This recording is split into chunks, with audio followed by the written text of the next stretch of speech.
In this section, you'll learn about the actions of Germany and Japan that paved the way for the start of World War II. In an attempt to avoid war, some European countries initially gave in to Hitler's demands to occupy other territories. The German path to war.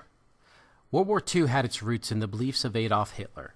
He believed that Aryans were superior to other races. He believed that Germans in particular were superior to other people and could create a great civilization. He also believed that Germany needed more land in order to become a great power. After World War I, the Treaty of Versailles had limited Germany's military power. At first, Hitler said that Germany wanted to revise the unfair provisions of the treaty by peaceful means. However, on March 9, 1935, Hitler announced the creation of a new air force. 1 week later, he began a military draft. Hitler was convinced that the Western states had no intention of using force to maintain the Treaty of Versailles.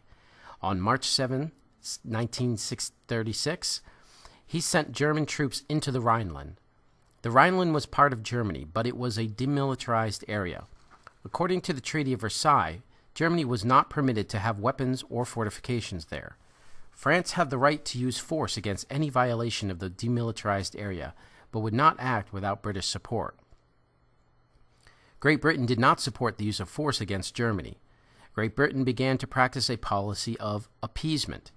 This policy was based on the belief that if European states satisfied the reasonable demands of dissatisfied powers, the dissatisfied powers would be content and peace would be maintained. Meanwhile, Hitler gained new allies. Fascist Italy invaded Ethiopia in October 1936. France and Britain were opposed to this invasion. This made Mussolini angry, and he welcomed Hitler's support. In 1936, Mussolini and Hitler made an agreement that recognized their common political and economic interests. This new alliance was known as the Rome-Berlin Axis. Germany and Japan signed the Anti-Comintern Pact, in which they promised to maintain a common front against communism. By 1937, Hitler decided to pursue one of his goals, union with Austria, his native land.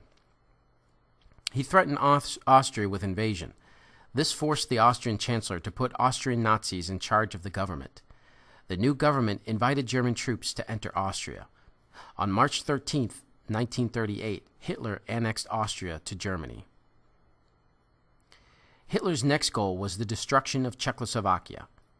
On September 15, 1938, he demanded that Germany be given the Sudetenland, an area in northwestern Czechoslovakia.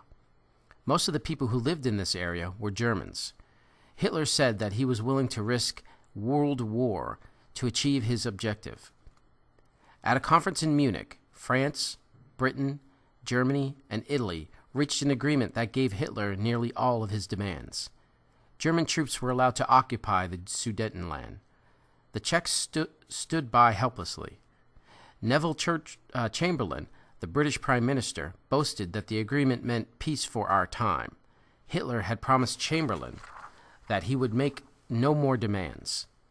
Like many others, Chamberlain believed Hitler's promises. In fact, Hitler was more convinced than ever that the Western democracies were weak and would not fight. In March 1939, Hitler invaded and took control of Bohemia and Moravia in western Czechoslovakia. At last, the Western nations reacted to the Nazi threat. Hitler's aggression had made clear that his promises were worthless.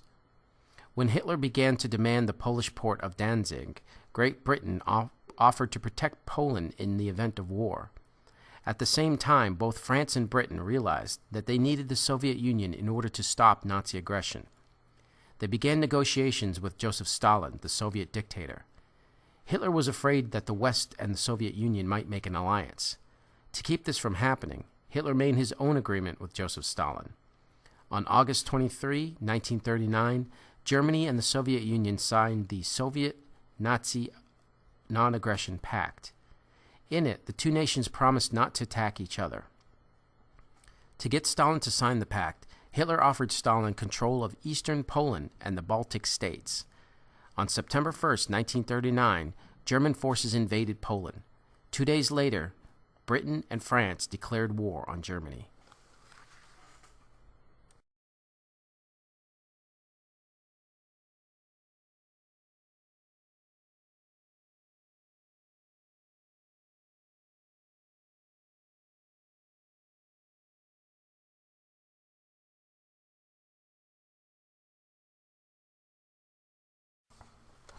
The Japanese path to war.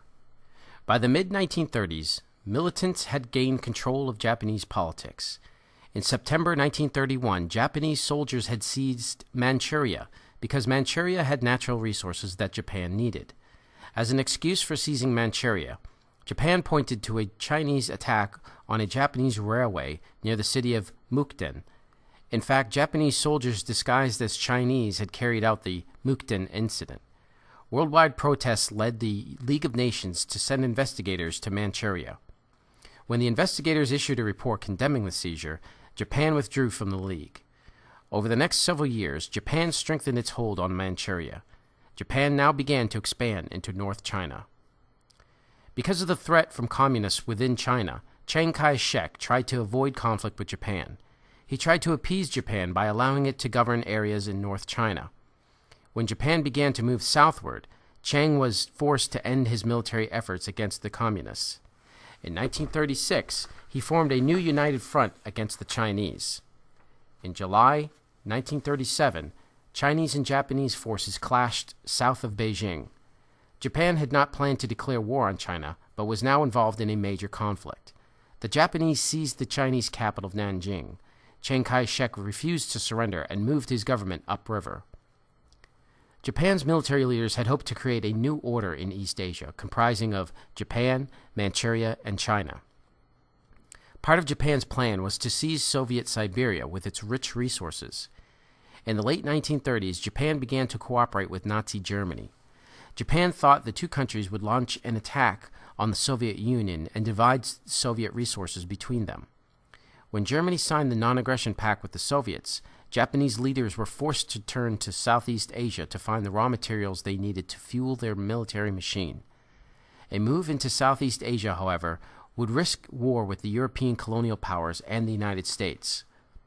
In the summer of 1940, Japan demanded the right to exploit economic resources in French Indochina. The United States objected. It warned Japan that it would apply economic sanctions, or restrictions intended to enforce international law, unless Japan withdrew from the area. Japan badly needed the oil and scrap iron it was getting from the United States. Japan was now caught in a dilemma. To gain access to the raw materials it wanted in Southeast Asia, Japan had to risk losing raw materials from the United States.